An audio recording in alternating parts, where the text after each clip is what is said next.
I'm gonna make some breakfast this morning. I'm going to make homemade biscuits and I'm gonna make some sweet and savory bacon. And I've got my bacon cut in half. And I'm gonna take a Ziploc bag.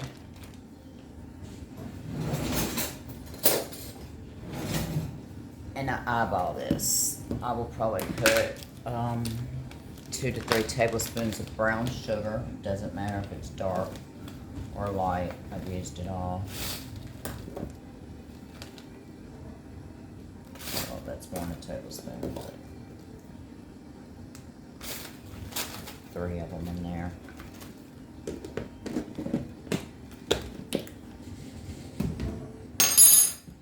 And I use pure maple syrup. I thought I had one open.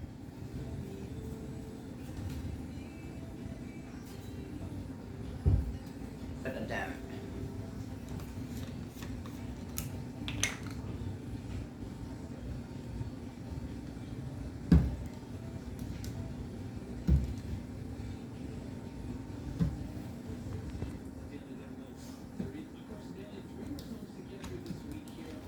And I'm gonna pour this on top of my brown sugar. And I'll pour some in there. And then I will fill for it.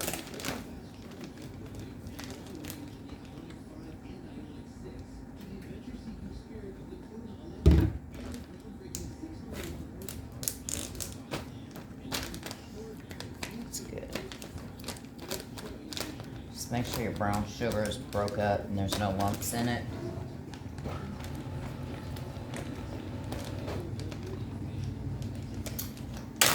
Start off by put it in there one slice at a time so it all individually gets coated.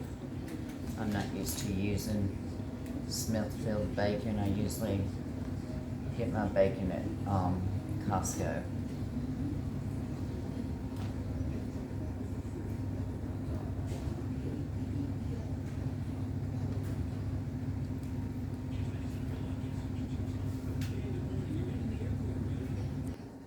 I have lined my baking sheets with the parchment paper. I have one regular one and a small one. I've got my oven on 425 and I'm going to put that in and let it cook while I'm making my biscuits. And when I get that ready, I'll be back. Okay, I am using 2 cups of self-rising flour. It's White Lily self-rising flour. And what I do is I spoon it out so that it measures correctly. You don't want it packed, you want it loose. And this is all I need for my family.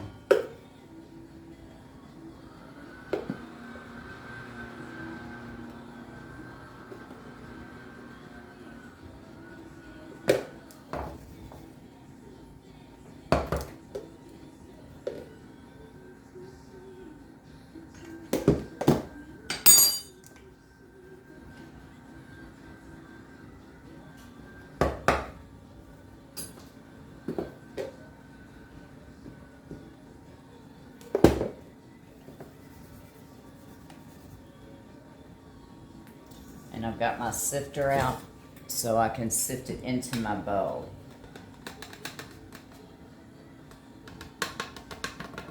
Oh shit. That happens almost every single time.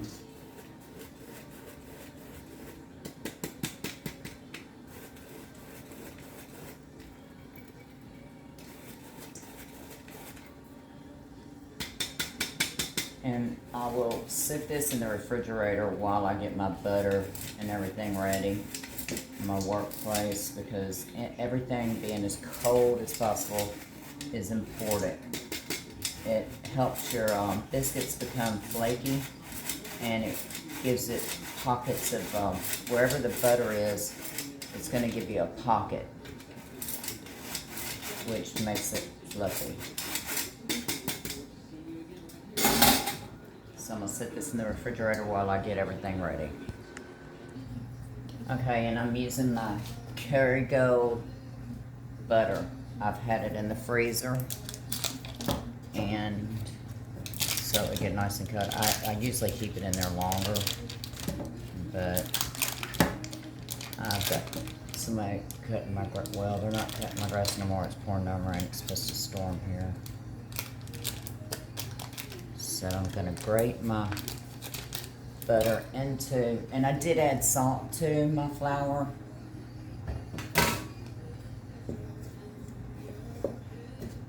But I don't put sugar in it. I will grate my butter into it. Sometimes I just cut it into cubes. It just depends on how I feel.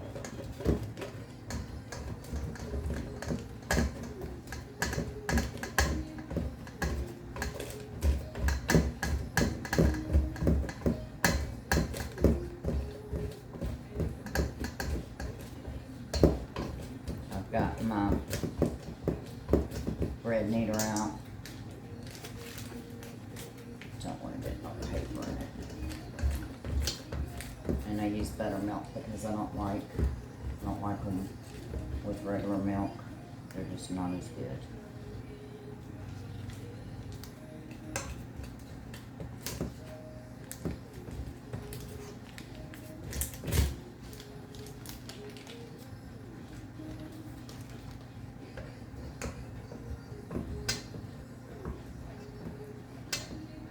It's raining. It's supposed to storm here today. My bacon smells good. I think I like to cook in the mornings and dinner because when I was growing up, my mother never cooked. My grandmother cooked dinner, but she didn't do anything from scratch except for on the holidays, and that wasn't a lot. Okay, let me make sure. Those butters over here. I don't like touching it because I don't want to get it hot, or I don't want it to melt in the period.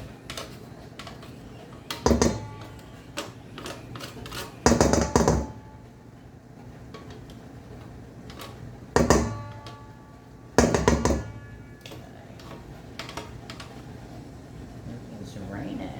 Take that off. Take my kneader, and I'm gonna knead it in there until it's all crumbles.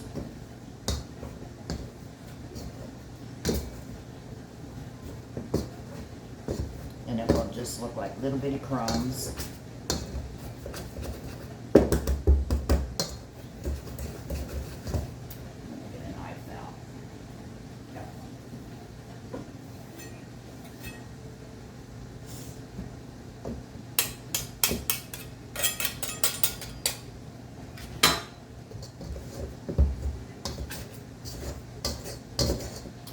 This took me at least a year to be able to do, to where they weren't hard or to where they were just good. And I looked at 1,000 recipes online and I tried them all, and it seems like the less work I put into it, the better they are. And this is probably the hardest part. Okay. I'm gonna get my buttermilk out of the refrigerator, which is 1 cup of buttermilk. It's 2 cups of flour, 1 stick of Kerrygold butter. You can use whatever butter you want to. I ain't mad about that because I've got flour on my surface anyways. And then I'm just going to pour my buttermilk in there. And you want it to be wet, because if it's not going to turn out. And if it's too wet, you can always add more flour. If it's dry, add buttermilk. But if you like milk better, go for it. Sometimes it takes a little over a cup.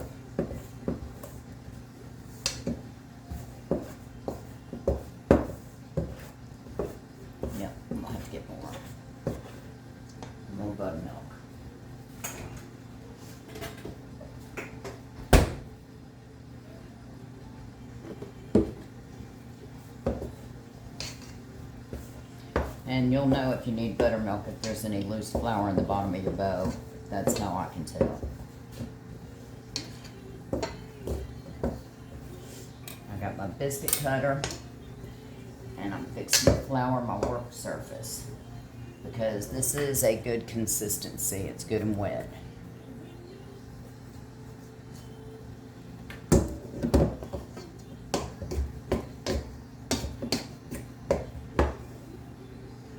And if you're trying to make biscuits, I hope this helps you because, like I said, I looked at so many recipes until I figured out the more you mix it, the worse it is. The harder your biscuits are.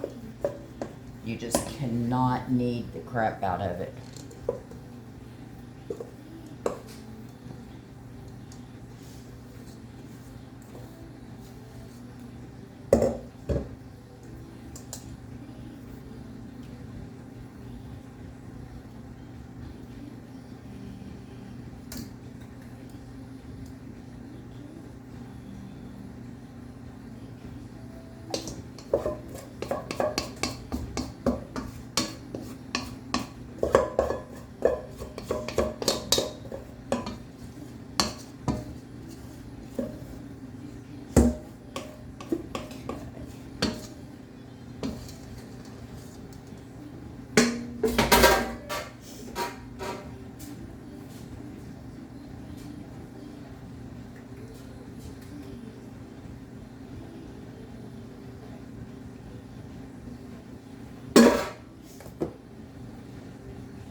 Sprinkle the top so that I'll be able to handle it a little bit.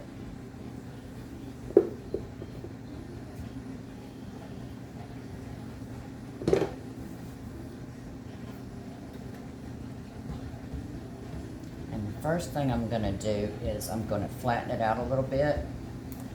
And I don't know who I've seen do this, but it seems to work. And cut it in threes. And then I'm going to stack it on top of each other.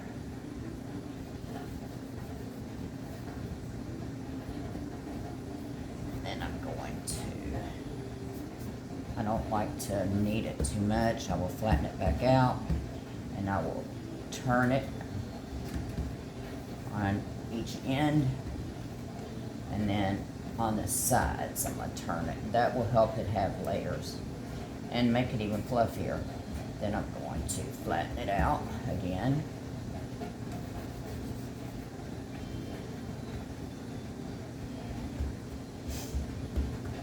And I don't put anything on the bottom of my tray that I'm going to put my biscuits on. You do not turn your cutter. You just poke it out. Put them as close to each other as possible. Well, you let them touch is what you do.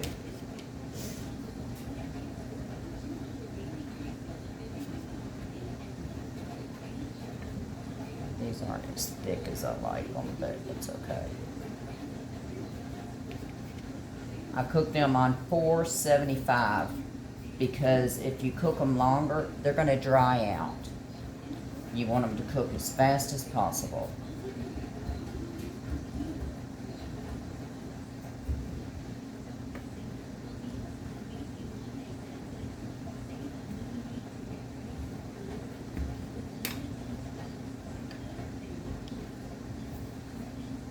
I usually take the last one and make a bigger biscuit out of it. Just try to make it the same.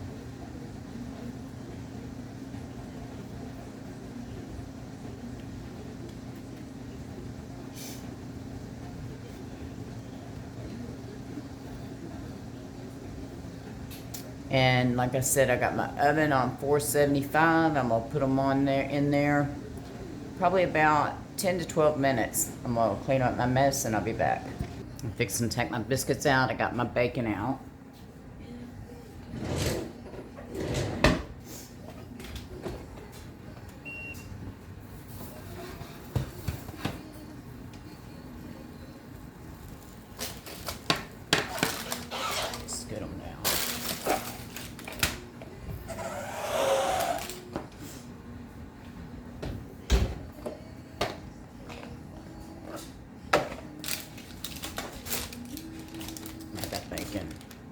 It is so good. I like some of it done better than others, so I'll leave one in longer. And my biscuits turned out really pretty. Now that's a big one.